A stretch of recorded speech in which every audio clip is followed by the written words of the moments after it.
Menjelang window dressing akhir tahun 2025 ini justru saya jual banyak saham sampai akhirnya saya menumpuk cash hampir 600 juta rupiah. Kenapa justru saya menjual banyak saham di saat ada momentum window dressing? Kenapa saya justru tidak agresif untuk all in semua di posisi saham? Di video ini saya akan jelaskan alasannya ya. Jadi pastikan teman-teman tonton video ini sampai selesai ya.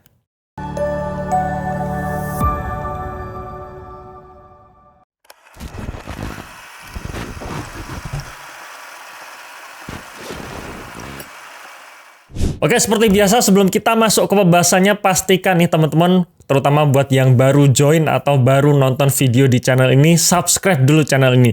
Dan silahkan download ebook watchlist kami ya, karena kami sudah merilis ebook di mana di dalamnya ada 3 saham undervalue yang menurut analisa kami punya potensi multi-bagger dan punya potensi dividen yield yang tinggi. Di situ juga ada insight-insight tentang investasi jangka panjang yang benar. Ya, ebook tersebut bisa di-download secara free, linknya dalam deskripsi di box atau dalam kolom komentar yang sudah kami pin.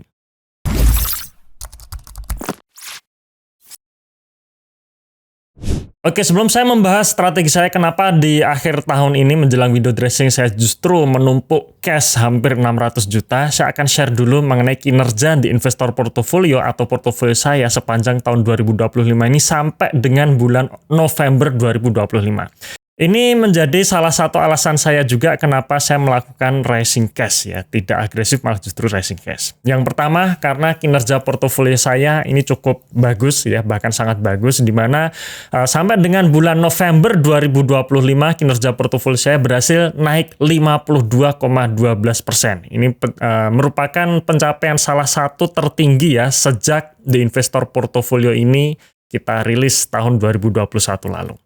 Di mana secara valuasi pada akhir tahun 2024 atau 1 Januari 2025 kelolaan kami sebesar 2,2 miliar rupiah dan sampai dengan November 2025 kelolaan kami sudah naik menjadi 3,4 miliar rupiah tanpa top up. Jadi benar-benar ini murni dari kenaikan valuasi atau kenaikan market value dalam portofolio kami. Dan berikut ini adalah perjalanan kinerja portofolio kami sepanjang tahun 2025 ya, di mana di bulan lalu kita juga sudah share posisi Oktober kinerja portofolio kami sudah naik 44,4%. Itulah kenapa waktu itu kami mulai mengurangi ya saham-saham agresif ke saham-saham defensif.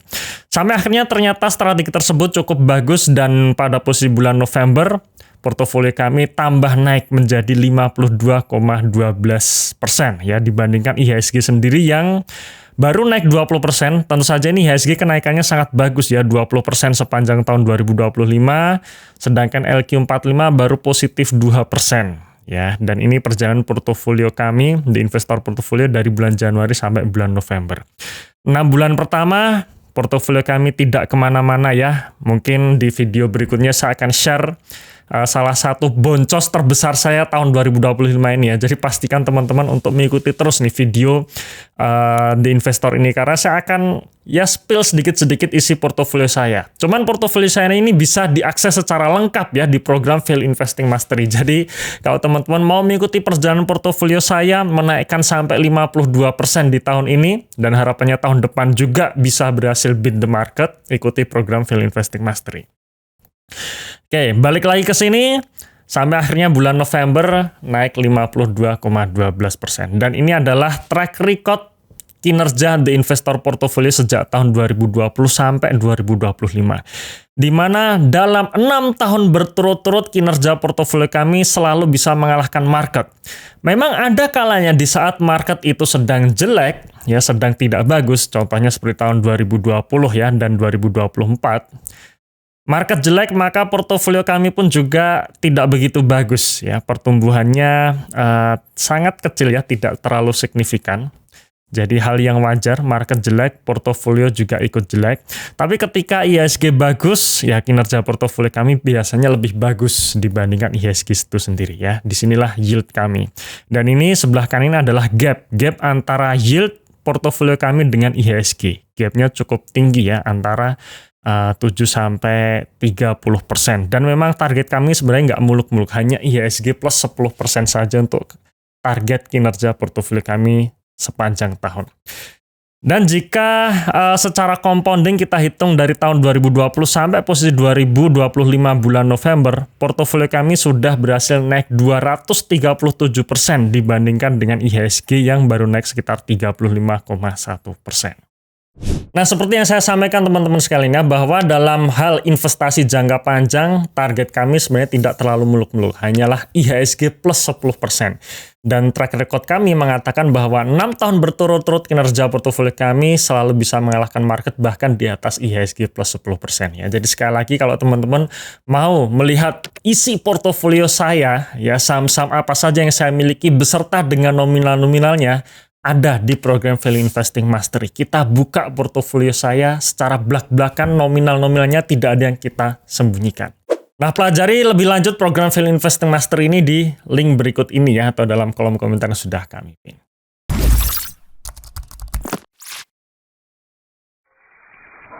Dengan kenaikan kinerja portofolio yang menurut saya sangat impresif ya, kenaikan 52% sepanjang tahun 2025 ini, dan kenaikan 52% ini saya tidak melakukan trading ya, alias jual beli puluhan kali dalam satu bulan, tidak, melainkan hanya 9 kali transaksi penjualan saja. Jadi betul ya, hanya 9 kali transaksi penjualan saja, tidak banyak aktivitas, dan akhirnya bisa naik 52%, maka di bulan Desember ini saya memutuskan untuk lebih baik mempertahankan yield dibandingkan agresif mengejar yield yang lebih tinggi lagi.